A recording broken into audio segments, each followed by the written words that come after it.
Hello, everybody, and welcome to episode 2 of Restoring the Roar. I am your host, Alex Loosemore. Sorry, I'm just finishing sharing it out. So tonight, episode 2, is going to be mainly centered around the NFL draft that happens tomorrow, Friday, and Saturday. Obviously, it's one of the big points on the NFL calendar, so we will be live tomorrow. I'll discuss that closer to the end of the show. Let you guys know what the plan is for the next few days. I believe it's going to be both night 1 and night 2. So, should be a lot of fun. I always love doing the draft shows. So, let's hop right in to this episode. We will be going over my final mock draft. This time I only did the 32 picks of the first round, just so you can kind of see where I'm looking at as far as the pick at 28 goes. And we'll discuss some inside the den, or we'll go into inside the den first. We'll talk, obviously, the big news from today, the Kerby Joseph extension. We'll talk Jameson Williams trade rumors. The one thing I forgot to put in the description, we did find out today that the Lions will be in the Hall of Fame game this year against the Los Angeles Chargers. So both the Lions and Chargers will have 4 preseason games instead of the typical 3. It'll be interesting to see. Obviously, the majority of the starters won't play that Hall of Fame game. You won't see Goff, you won't see Gibbs, you won't see Montgomery. You won't see the majority of the offensive line. It'll be a lot of the younger guys and guys that are fighting to make the roster, especially with that extra game in place. So, it'll be interesting to see who's actually out there, who that first round pick is for us, and the draft picks after him. So let's hop right in to Inside the Den. And on the other side, we'll start talking the Jameson Williams trade rumors. Let's hop right in.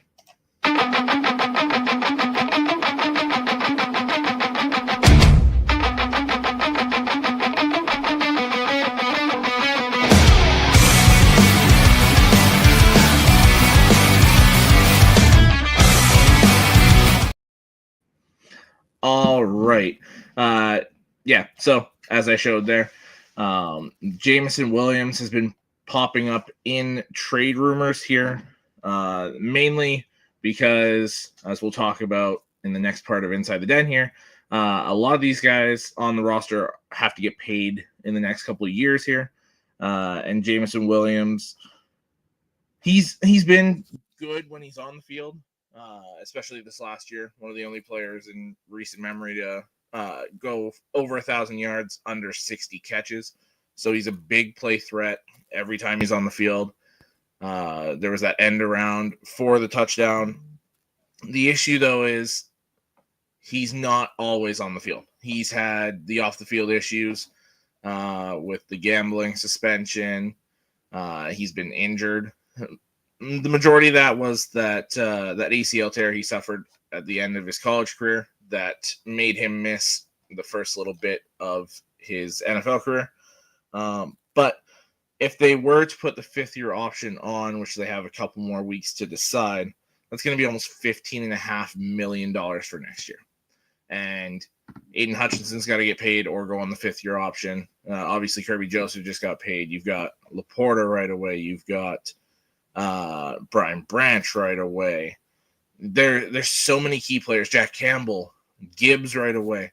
There's so many guys in key spots that are huge contributors that are going to have to get paid. So some of these guys probably aren't going to get the money that they should get. So we'll have to see if some of these guys take pay cuts or walk out the door.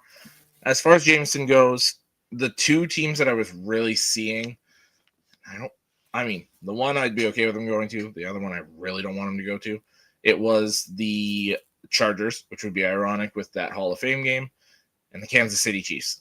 So I really, really don't want him to be a Chief. So let's not have that happen. But the Chargers, I'd be a little more okay with. It'd be fun to watch him with Herbert and McConkey and those guys. But it'd be interesting to see what we could get back for him too, because he's so dynamic, but he had those off-field issues, right? So, we'll have to wait and see there. I don't actually think he's going to get traded personally. I think they won't do the 5th-year option, and I think closer to the end of the season, they'll do a 1 or 2 year kind of prove-it contract almost. He'll get less money than expected, and he'll be a Lion for at least a couple more years. A guy that doesn't have to worry about that, though, Kerby Joseph. Man, did he get paid today. He's the highest paid safety in the NFL. I've got the numbers right here. It was a 4-year deal worth up to $86 million. Makes him the highest paid safety, passing Antoine Winfield Jr., who recently held that title. But it sounds like Joseph was the easiest one to get done, just because, guys like Hutchinson, the edge rusher market is ever-changing. So I'd like to have them get that one done sooner rather than later. But again, the injury might play into that a little bit. They might be a little worried about him maybe not being able to play as well. That I'd have to imagine that's at least partially a hard injury to come back from. But yeah, we'll have to wait and see as far as that goes. But Joseph obviously was one of the best safeties in the NFL this past year, tied for the league lead in interceptions. And he's a willing tackler, and a guy that I'm very, very happy will be on the team for years to come. Because he was a part of the Hutchinson Williams draft class, so it'll kick in next year. And he will be locked up for the next 4 years after this one. So it'll expire after the 2029 season, which is great news. Keeps another piece of this core intact for a bit longer. All right. Now here's the main reason why we're here. The final NFL mock draft. Draft's tomorrow. 24 hours from now will be probably 10, 15 picks into the draft. So it's a big, big time here. And let's hop right into it. I'll show you my first 8 here. I have, as you can see, I have a trade there at 5. I have the Bears just freaking going for it. I have Cam Ward, though, going number 1 to Tennessee. I think that's locked in stone. They need a quarterback. I don't think Will Levis is that guy anymore. And as a coach and GM, you never know how long of a leash you actually have. I know they just got there this past year, but we've seen guys get fired after 1 year. So I wouldn't want to take the chance. Go get your quarterback now and see what you can do with him. Try and kind of build him up and get him some help with the rest of your draft picks. Get him some help because guys like Treylon Burke have not been it. Calvin Ridley, if he's healthy, he's good, but he's struggled to stay healthy lately. So, get Cam Ward and then get the guy some help. Number 2, every time up until this draft, I've had Abdul Carter going to Cleveland. I just like the idea of pairing him with Myles Garrett. It sounds more and more like they're going Travis Hunter with the second overall pick. It gives them a partner in crime on both sides of the ball. He can be wide receiver 2 to Jerry Jeudy, and he can go be the second corner across from Denzel Ward. So I think this is a really great pick. If he's able to play both sides of the ball at a high level, this is absolutely worth the pick and a guy that could help turn Cleveland around pretty damn quickly. All right, pick number 3. I'd be interested to see with both Cleveland and the Giants if there's any interest in trading back for if there's teams looking to move up for, say, a quarterback. Or I've heard rumors the past couple of days of Chicago trying to trade up with the Giants for Abdul Carter, or the Patriots for Abdul Carter if he's still there. Obviously, I've got them trading up for somebody else, as you can see there, but I think the Giants are smart to stay put, take Abdul Carter. If you remember back a few years, they passed on another Penn State edge rusher. That would be Micah Parsons. They traded back and selected Kadarius Toney instead. And then Micah Parsons went to the Cowboys and has made their life a living hell 2 times a year for the past, 4 years now. So don't screw this one up. Just stay put. Take Abdul Carter. At number 4, I think if Carter was there, I think that's the pick. I think that's who New England wants. But I think they're also happy to just stay put, take Will Campbell, protect Drake May, get him some offensive linemen. The interior of their line is decent to solid, but they really need a left tackle. So go get Will Campbell. I know the arms are a bit short. I don't care. Go watch the tape. The guy works with what he's got, and he's been elite the past couple years in Baton Rouge. So I think it's a no-brainer there. Take Will Campbell if you're the New England Patriots.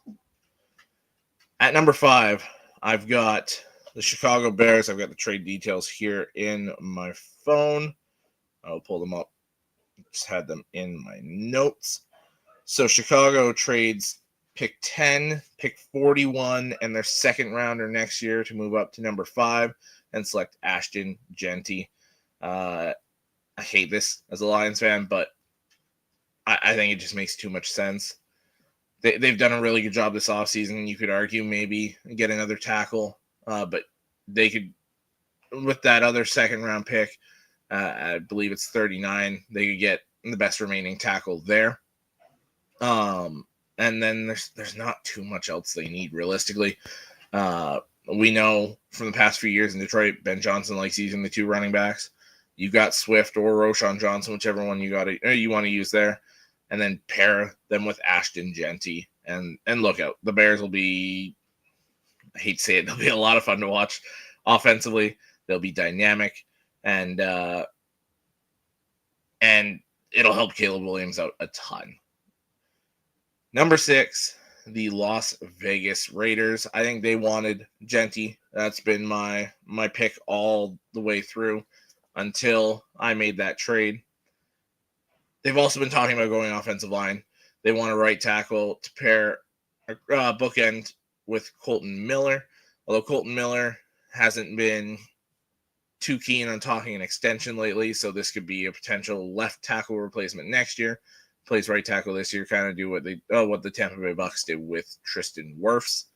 I really like Armand Membu's game. I think realistically he should stay at right tackle, but I think he could play left tackle if you need him to. Could also slide into guard. He's very versatile.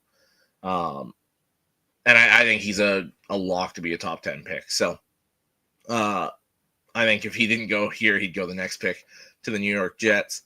But with Membu off the board, I went with Tyler Warren. Been hearing this a ton.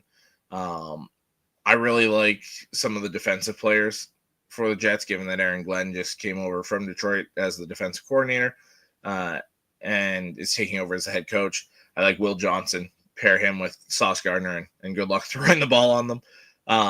Mason Graham pairing with Quinn Williams, and just you won't run on them, and they'll push the interior offensive line like nobody else. I'm not too big on the edge rushers here for the Jets, but I think Tyler Warren, it helps Justin Fields this year, and then if you don't like Fields after this year, you can go get one of the quarterbacks in next year's draft. But Warren's a difference maker. He can do it all, and he's a guy that you're just going to actively want to get the football in his hands as much as possible. So the Jets go get a difference maker for the offensive side of the ball in Tyler Warren. And 8, the Carolina Panthers. This is an interesting one because they started playing well later on in the season. They went toe-to-toe with the Chiefs, and they were in a lot of games that the first half of the season they wouldn't be in at all. It'd be over by halftime, and won a couple games that same team earlier in the season wouldn't have won. So I've gone Tedero McMillan the entire way here. Sounds like he might fall a little bit. And they address the interior of their defensive line, but they still need help on the edge. I gave him Jalen Walker here. If they don't like him on the edge, he can play linebacker for them. He can do it all in that front 7. So go get yourself a difference maker here if you're Carolina. I think this is an absolute no-brainer. All right, I'll give you one last look at picks 1 through 8. All right, the second quarter of the mock draft here. New Orleans at 9. I went Mike Green. I don't buy the Shedeur Sanders or Jackson Dart or Tyler Shuck or any of that to them at 9. Maybe trade back into the first round or in the second round, take your quarterback with Derek Carr being out the whole year. But I think at this point, just go get a guy you can pair with Cam Jordan, can learn from Cam until he's walking off into the sunset, then he can take over. I think Mike Green's got all the potential in the world here. A guy that went to a smaller school and still led the league, or the whole nation in sacks. He's a phenomenal pass rusher. I wish he would fall a little bit so Detroit could at least get into striking range for a trade with him, but I don't think he'll be there. So New Orleans, I think, kind of has the first wow pick of the draft and jumps the gun and takes Mike Green from Marshall. Jacksonville trades back 5 spots and still gets the guy I've had for them the entire time, Mason Graham. The rest of their defensive line is solid. Just get Graham, plug him in there with Armstead and Trayvon Walker and Josh Hines-Allen, and just be able to make the quarterback's life a living hell. I think that's a great pick there. I've seen a lot of Mason Graham falling in the draft, so we'll see if that actually happens or not. But for me, I've got him falling a bit, but still staying in the top 10. At number 11, back-to-back defensive tackles, a guy I really, really like in this draft, and I think it's a disgusting pairing. Him and San Francisco pair him with Nick Bosa and what they've got going on there. Walter Nolan. He's so explosive, so aggressive. He's really good at rushing the passer, solid against the run. He can do it all. And he's been one of the biggest risers in this draft. There was a lot of talk of him second, third round to start, and then through the combine and Senior Bowl and everything going on, he's just exploded and flew up the draft boards. So I could absolutely see this happening. I think if Mason Graham's there, they go back and forth on the two of them. But they don't have to choose, so they just take Nolan here and call it a day. Dallas at 12. They go get their difference maker to pair with CeeDee Lamb. Lamb and Dak need some help there. So go get the in-state difference maker, that explosive speed. Give Dak a downfield threat so CD doesn't have to do the jump balls down the field. You can allow him to do the route running that he is so good at. You can get a running back in the second or third round and start building up the defense after that. It's such a deep class with edge rushers and defensive linemen in general. So get the receiver now before they start to fly off the board, and build the rest after. 13, this is arguably one of my favorite fits in the draft. Will Johnson to the Miami Dolphins. They've been shopping Jalen Ramsey, so it looks like he's going to be traded. The owner is a Michigan man, went to school there, loves getting the Michigan guys. And Will Johnson is arguably a top 5 talent in the draft, but he's starting to fall because he didn't do any of the offseason stuff. And he sat out the majority of the season with an injury. So how healthy is he really going to be? How fast is he going to run? A lot of it was going to hinge on his 40. If he ran a fast 40, he was probably going to be a lock for the top 5. But that wasn't the case. He didn't run at all. So we still don't really know. So he falls a little bit, but I think the slide stops with Miami. 14, Colston Loveland to the Indianapolis Colts. I think they would consider trading up to make sure they get Loveland. I think they want either of the tight ends, whatever one they can get their hand on. Obviously, with Warren going to the Jets, I think realistically they'd probably try and move up to make sure they get Loveland. I think this is a great fit for whether it's Jones or Richardson, or, I mean, it sounds like they're in talks for potentially Kirk Cousins too. I don't know why, but whoever's playing quarterback, get yourself a safety blanket here. The tight ends this year, there's 2 great ones, and then it's still a solid class after them. But looking at Warren and Loveland is more similar to Travis Kelce, where Warren is more similar to a George Kittle. They're both going to be great. They're both really good receivers. It's just Loveland's a much better route runner and receiver, where Warren is he can be a little more gritty. He's fine getting the ball over the middle of the field. He'll take the hits. He'll drop the shoulder. He'll play way more physical. So I think either way, you get either of these tight ends and you're getting an absolute stud. I'm just seeing some of the comments here. Eric Kelly, thank you for tuning in, says, what do you think his draft pick value would be via trade? Jameson. Okay. It's tough to say because the potential's there, and this season was his best season yet. So maybe a second round pick, given that he's still so young. I don't know. It's a really tough one. I always feel like the trade value is so different from what everyone thinks it is. So many times you'll see, oh, this guy's probably worth like a first or second round pick, and then you'll see them go for like a 5th or 6th. So I don't know. A lot of it might hinge on whether he's willing to sign an extension off the bat, or if the team's willing to sign an extension off the bat. There's so many different factors that play into it. My dad, thank you for tuning in, says Mason Graham to Detroit ain't going to happen, but would be nice. I would absolutely love that. But yeah, I don't see any way that happens. And he says the bonus for Will Johnson is no wear and tear. Yeah, but then it's also sounded like he's picked up some other injuries along the way, where before it was that foot ankle, and then it sounded like right before the pro day, he supposedly hurt his hamstring. Some people are saying it might have been because his 40 time wasn't looking too hot, so they just said, oh, we've got another injury, we're not going to run. It's just one of those things. There's so much, as far as smoke and mirrors go, around draft time here. So it's so tough to tell what's real and what's fake.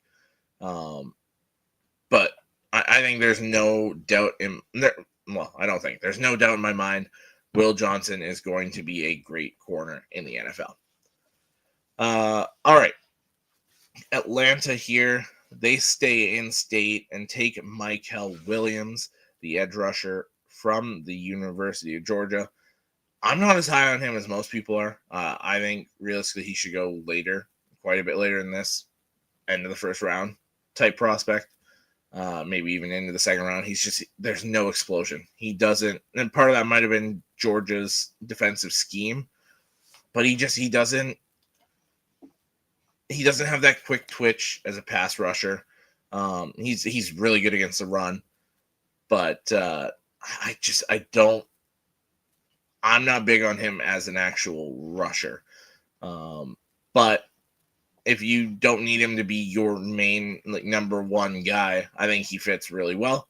And I think Atlanta's going to jump at the chance to stay in state and build through the amazing program that's been the University of Georgia.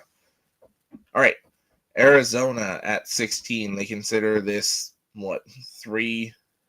continue this 3-year streak, I believe it is, of taking an Ohio State player in the first round. 2 years ago, it was Paris Johnson Jr., the offensive tackle. Last year, Marvin Harrison Jr.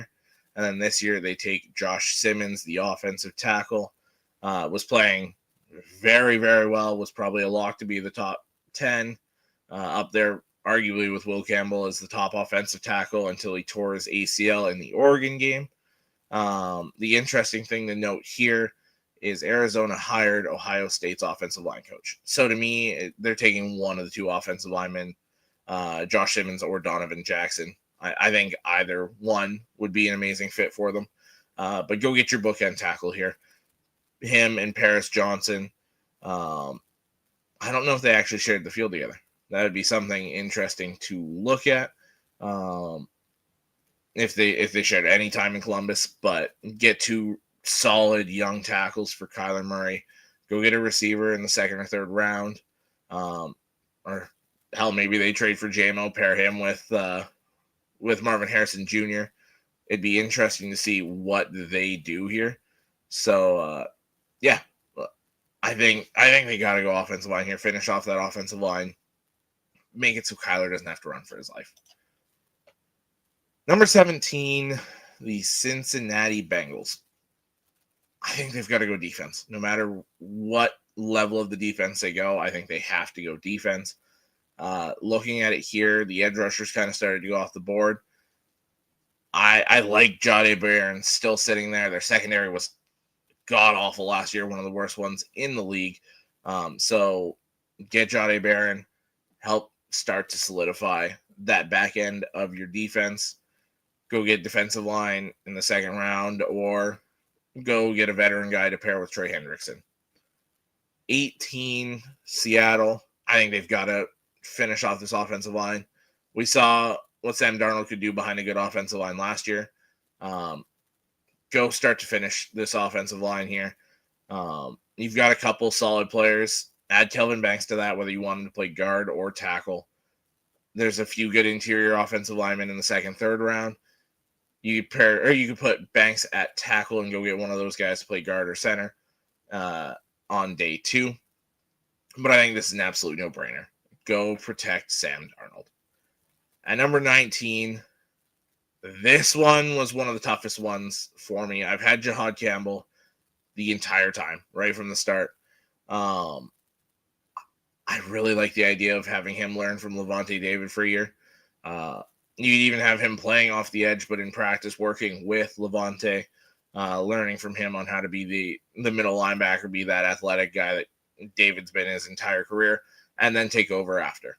But you could have him rush the passer, or you could have him be full-time edge rusher, and he's going to be really good at that. He's great at either one.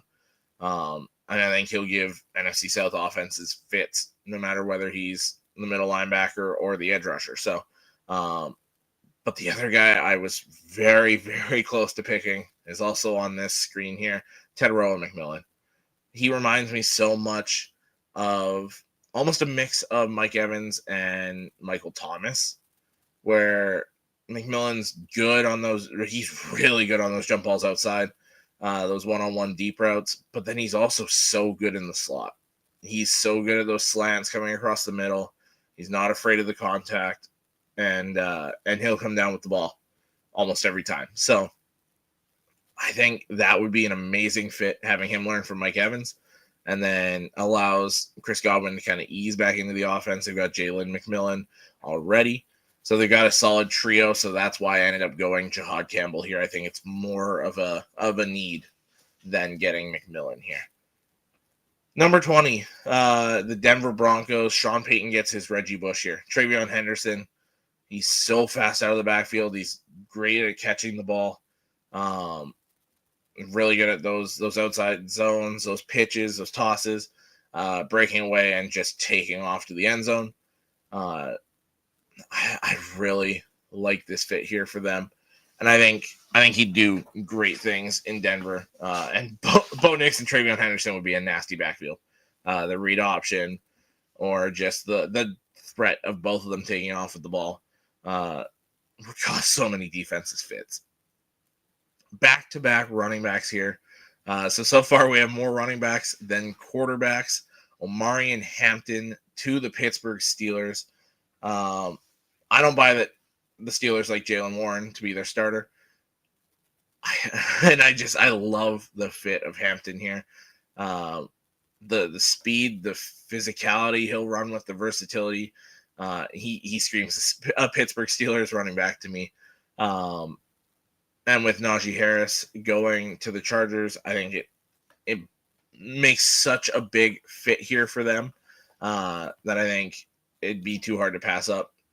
Now, at the same time, there's also Shedeur Sanders, who you see go a few picks later here. But I think they're going Rodgers, and then I think they're worrying about another quarterback next year in a much better quarterback draft.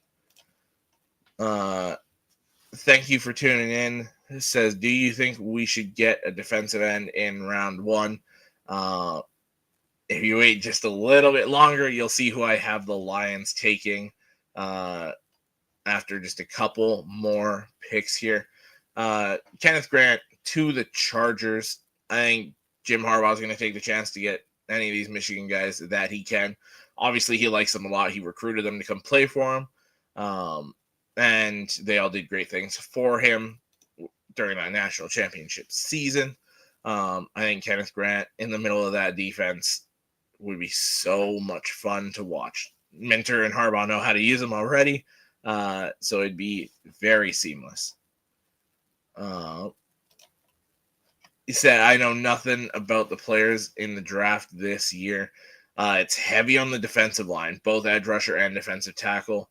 Wide receiver and running back are so freaking deep.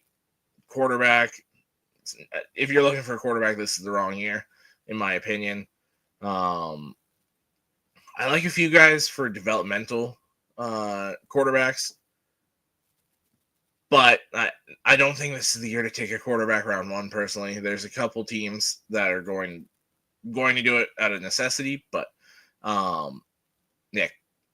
receiver, running back, tight end, defensive end, defensive tackle. Corner's solid. It's a little top heavy, but still a very solid position this year. But it's looking like it'll be a good draft for the Lions. There's a lot of players at positions of need.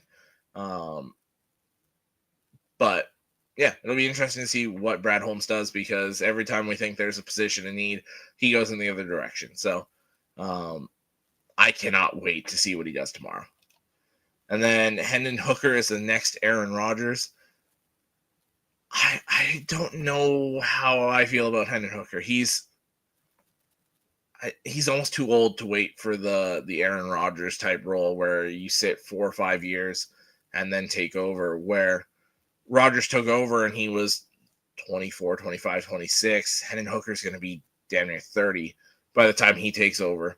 I'd like to think that he could be that guy. And it's hard to say, because anytime he's gotten in outside of the preseason, he's basically just been handing the ball off. So it's hard to tell his grasp of the offense. But we're not even certain he's going to be the main backup this year. He's got to battle Kyle Allen, who's one of the better backup quarterbacks in football. So I'm very excited to watch that quarterback battle in training camp. The more time goes on with Hendon Hooker, the more I'm out on him. But so he's got time. He does, but he doesn't. Like it's hard to imagine the guy getting his first chance when he's 30, and the way quarterback contracts go. I don't know. I'd love to say you're right, but I'm not so sure. It's so similar, but at the same time, they weren't going and getting solid backup quarterbacks to compete with Rodgers for that spot. So, second refs against the Lions. Yeah, I don't know. We'll see. We'll see. It's interesting too because Holmes, when he first came in, said it's a good practice to take a quarterback every other year ish. So yeah, we'll see what happens there. Didn't last year, but yeah, it's going to be really interesting.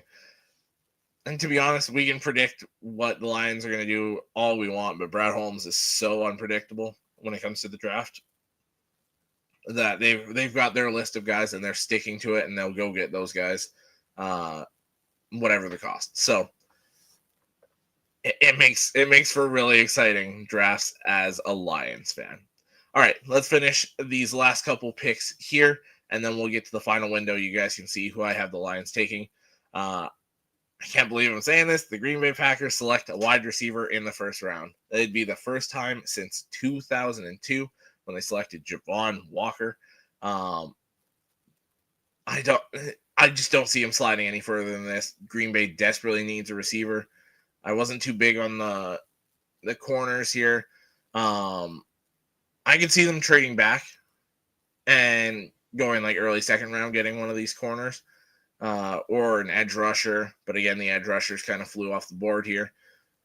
I don't know. Green Bay's in a really tough spot, so I just kind of went best player available, and that was Tedoroa McMillan. Me talking about our coordinators next season. Yeah, I don't think the coordinators is that big a loss. Obviously, they're two phenomenal coaches, and I think they'll do really well where they're at. But I think Dan's a great head coach and great at finding these coordinators. John Morton was in the building a couple years ago, and he spent plenty of time with Dan and them in New Orleans. So I think that's going to be a seamless transition. And same defensively. Like, we've had him there for so long. Ever since Campbell got here, Shepard's been the linebackers coach, and the plan all along has been for him to be the defensive coordinator. And they've got Casey Rogers, the defensive line coach, has history as a DC. You've got guys in place that know that role and can help him along the way. So I think our coordinators are going to be just fine. I love our coaching staff this year. Says Big Dick Dad. Yeah, I can't wait to see what they do. We're getting a lineman. I think it's a defensive lineman regardless. I'd love for them to, like I said earlier, I'd love for them to get Mike Green. I had him going way too early. I'd love, part of it's I'm a Michigan guy, but the idea also of pairing Kenneth Grant with Lee McNeil on the inside, I'd salivate over that. Derek Harmon as well. And then some of these other edge rushers here. But yeah, it's such a good defensive line class that I think we're going to get at least a couple defensive linemen in this draft. The last pick here, pick 24, Shedeur Sanders. I think the Browns trade back in, get Shedeur, pair him up again with Travis Hunter. And the slide for Shedeur ends here. As far as trade compensation, I had Cleveland trading picks 33 and 67 to the Minnesota Vikings for 24. The Vikings don't have a lot of picks this year, so it makes sense for them to trade back. The needs they're looking at, running back, offensive linemen, they'll be there when they're picking at now 33. So drop back a little bit, pick up an extra third rounder, and allow Cleveland to go get their guy. The Ozzie and Keats podcast had Dan on. If you haven't seen it, I'll have to look at that. I didn't see that, so I'd be interested to see what he had to say on there. Oh, wow, you think he's falling that far? I don't know if you're referring to McMillan or I think you're referring to Shedeur.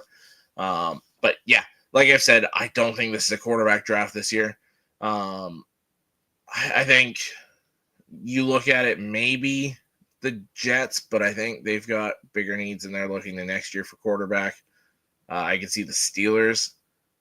But then other than that, it's just like, I don't know. I don't think the Giants are going to do it at 3.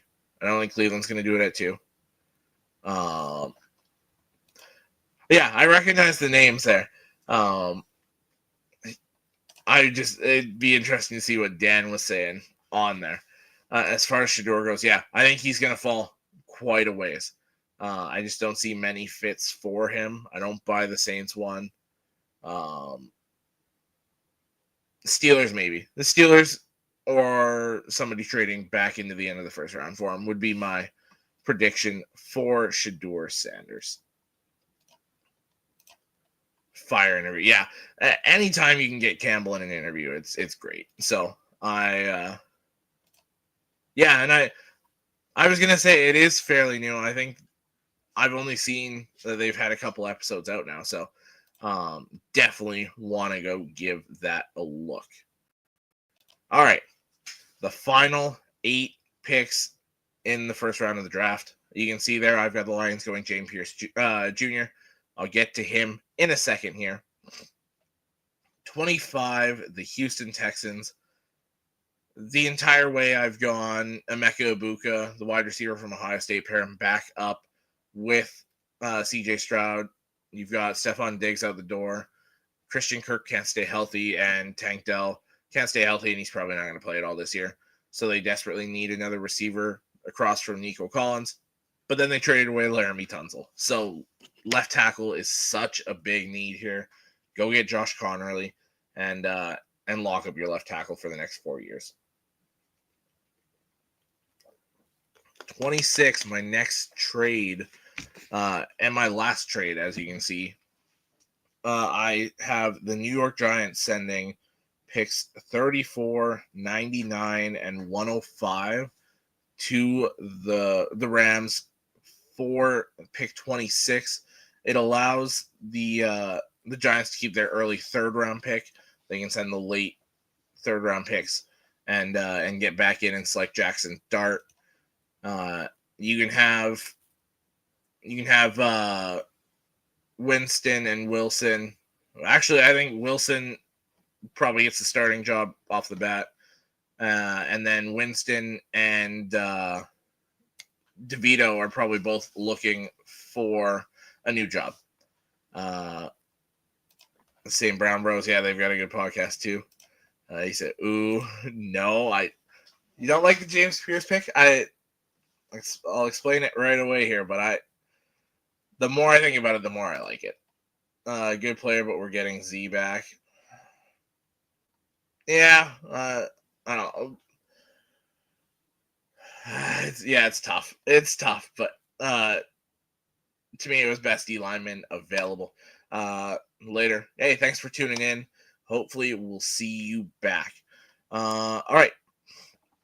Yeah, Jackson Dart to the Giants. I love his game. I think if Brian Dable is able to keep his job and keep Jackson Dart around, that's a fun duo to work with. You got Malik Neighbors to throw the ball to. I think it could be an exciting offense there.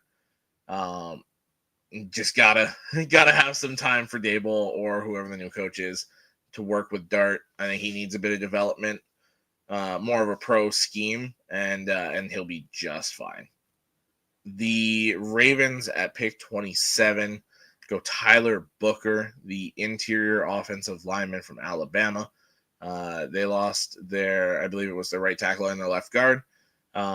Here's Booker to fill that guard spot. He is nasty. He is physical, and he's going to look real good in that purple, lead blocking for Derrick Henry.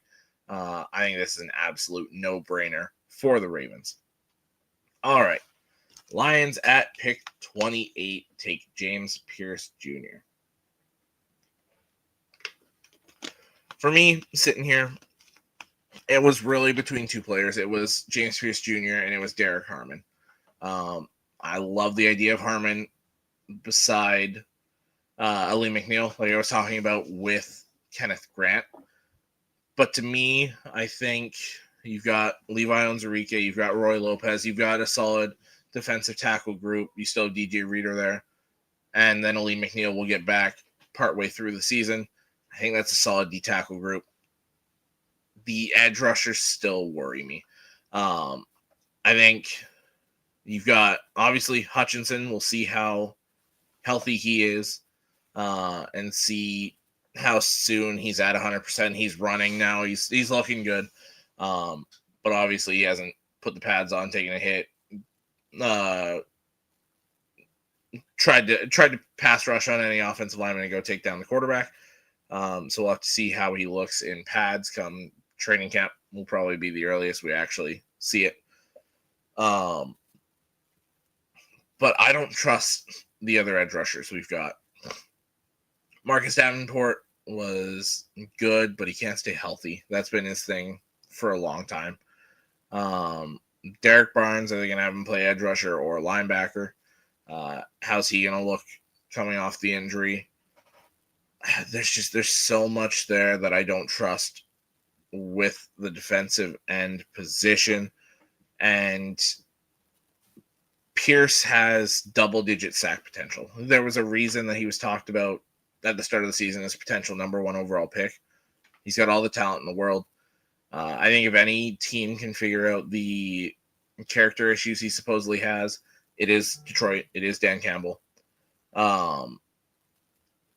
And I think that speed, that blazing speed he has coming off the other side of Hutchinson, they can race to the quarterback.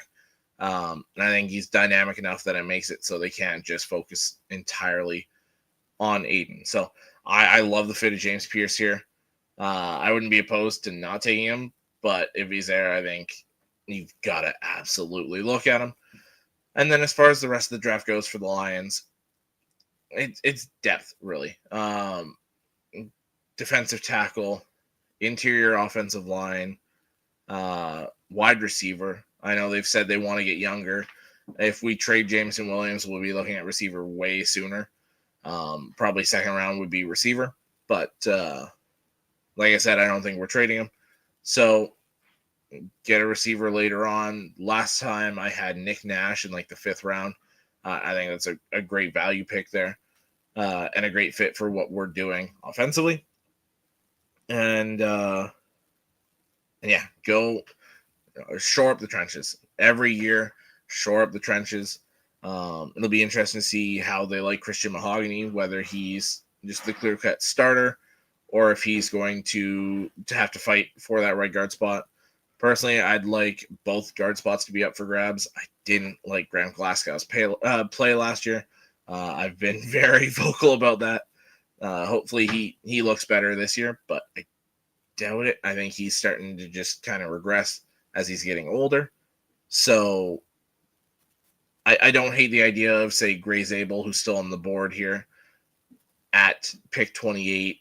Donovan Jackson's still on the board. I just realized I didn't have him at all in the first round, which isn't that crazy, but probably would go to the Chiefs now that I think about it. And yeah, those guys would be great picks. I'd be happy with those. Shamar Stewart, Nick Scorton, Derek Harmon. I also like the edge rushers in the second round here. Donovan Ezeraku was a guy that I was kind of shocked I didn't have going, but just the way the board fell, I had him sliding into the second round. JT Tuimoloau. I like the fit of a Josiah Stewart in the late second, early third. Jack Sawyer in the 3rd round, if he's there, I'd be okay with that. I think we've got to get at least one edge rusher, at least one defensive tackle, though. I think those are the two big ones in this draft. They're so loaded. Get a guy at each of those spots. All right, Shamar Stewart at 29, the edge rusher from Texas A&M. Help shore up this defensive line. They were looking for edge rushers all offseason. If I'm not mistaken, Dante Fowler walked out the door. So there's already a hole there where there was one before. And Shamar Stewart's really good against the run. And the last time we saw these guys on the field, sorry, Sean or Will, if you're watching this, but Saquon Barkley torched them play after play after play. Go get Shamar Stewart, lock down this run defense on the edge there, and he's got really, really good potential rushing the passer as well. So I think this is a great pick for Dan Quinn and the Washington Commanders. Pick 30, the Buffalo Bills. There were a few players I looked at here. Malachi Starks was a big one. Nick Emanwari as well, both safeties. They have some position versatility on the back end there. So I think they both could fit multiple spots for the Bills. But to me, we saw what won the Super Bowl this year. It was that defensive line. Go shore up the interior defensive line, pair Derek Harmon with Ed Oliver, and it gives you that dynamic duo and the big nose tackle run stuffer and the athletic pass blocker there. But Harmon gets after the passer too. He was one of the top interior defensive linemen in pressures, and he's great at getting after the quarterback as well. So have an insane interior pressure on quarterbacks. That's going to make them the most uncomfortable. The quarterbacks hate it the most when the pressure's coming right up the middle on them, because then they have to slide to the outside, and it makes the edge rusher's life even easier. So to me, go get Derek Harmon, pair him with Ed Oliver, and just form a nasty defensive line. It'd be so fun to watch Buffalo this year if they could do that. 31, Nick Scorton, the edge rusher from Texas A&M. Like I just said, had I realized Donovan Jackson was on the board, I probably would have taken him here. Just because the ability, he was elite at guard, and he was really good at tackle. But Nick Scorton off the edge, I think, is a great, great fit for them too. I think if Derek Harmon didn't go to Buffalo, I'd probably have him go to Kansas City and pair with Chris Jones. You could have Chris Jones go back off the edge like he did a little bit the past few years. Or you'd have those two just in the middle and wreaking havoc from inside. But Nick Scorton, just like Shamar Stewart, all the potential in the world with these two. The production isn't really there as far as sacks goes, but if you look at it, if you watch the tape for both these guys, teams weren't holding the ball very long against Texas A&M. They weren't giving them much time to actually get there and hit the quarterback. So they still got quite a bit of pressure, even though quarterbacks were getting rid of the ball fairly quickly. So I think both these guys will be solid in the NFL. If either of them slides to round 2, that's an absolute steal. I did not have that happen. Still a great pick for the Chiefs. And the defending Super Bowl champion Eagles, they don't have many needs. There were a few guys I almost went with just because disgusting potential. Gray Zabel is the one I ended up with. Whether you have him learn from Lane Johnson and be the next right tackle, or he can play guard for them in the near future here and be form a great young interior offensive line with Cam Jurgens and Landon Dickerson. So we'll have to see what they do there. My other one that I really, really liked and just about did, Maxwell Hairston, the corner from Kentucky, absolute blazer, runs so fast. I know they drafted 2 corners early last year, Quinion Mitchell and Cooper DeJean, but they lost so much at corner this offseason, and DB in general. They lost Chauncey Gardner-Johnson or CJ Gardner-Johnson, whatever he's going by now. Slay is in Pittsburgh now. Avonte Maddox is with the Lions now. They lost so much at corner, so I wouldn't be opposed to them getting Maxwell Hairston. And then that allows Cooper DeJean to play full-time in the slot. And then you have Quinion Mitchell and Hairston on the outside. I think that's an insanely good young corner trio. So I could absolutely see that being the pick here. But I went with Gray Zabel. All right. Yeah, that's my mock draft. Let me know what you guys think in the comments below. That's going to be it for this week. We don't have a Lions Legends segment because I figured this would take a long time, and it did. We've gone almost an hour. All right. As far as the next few days goes for draft coverage, I will be going live. You'll be able to see it on all these channels. I'll be going live with Andrew Faubert of North Sports Dynasty. We'll be doing our yearly draft show. This is I can't even remember how many years it is now, but it's been year in and year out. We do the draft show together, so that will be tomorrow night. We go live right before the start of the draft, 8 p.m. Eastern, 6 p.m. Mountain Time, where we are at. Yeah, we'll be live for the entire first round. Go over all 32 picks. We'll compete our mock drafts against each other, see who does better. He finally beat me last year. I beat him every other year. So I got to get my revenge again this year. And then Friday night, I believe there's a group of us going live together. If not, I'll hop on Friday night at some point, probably after the Lions are done making their picks. So essentially the end of night 2. And I'll give my thoughts on the day 2 picks. But I do plan to be live for at least part of day 2. So stay tuned for that. Thank you guys for tuning in. EK and my dad and sorry, I forgot the name here. Nitsuj311. Thank you guys all for tuning in and commenting. Make sure to like, share, subscribe if you're watching on YouTube. If you're watching on Facebook, go subscribe to the YouTube channel where you can see the clipped segments individually. And let's get ready for a really fun weekend of football. Lots of draft coverage.